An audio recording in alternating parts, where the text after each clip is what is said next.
Whether you're planning on breast or bottle feeding, the first hour after your baby's born is a great time to try feeding them for the first time. If you're choosing formula, the nurses can bring you a formula type and you can try it and see if your baby's interested at that time. If not, just try an hour later and that's totally fine. Most babies just need to eat within the first 3 to 4 hours after birth as long as they're not having blood sugar issues. You can expect your baby to consume 1 to 2 ounces the first couple of feedings until their tummies start to stretch and get a little bit bigger. And then over the first few weeks of life, you can expect the baby to have about 2 to 3 ounces every 3 to 4 hours.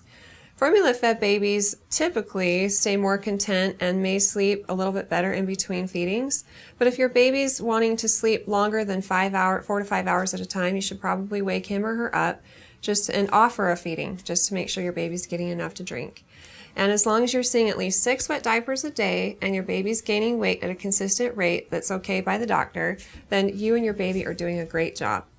Over time, babies will increase the amount that they eat at each feeding, so you can expect by about 6 months your baby will be eating 6 to 8 ounces every time. Now, all these are just guidelines, so the best thing to do is go by your baby's cues. So if your baby's hungry, feed them, and if they're full, then stop. And again, always check with the doctor and make sure that your baby's growing at a good rate, and if they are, then you're both doing a great job. I hope that you found this information helpful, and if you have, then continue to ask questions on our Facebook page and recommend us to your friends and family too.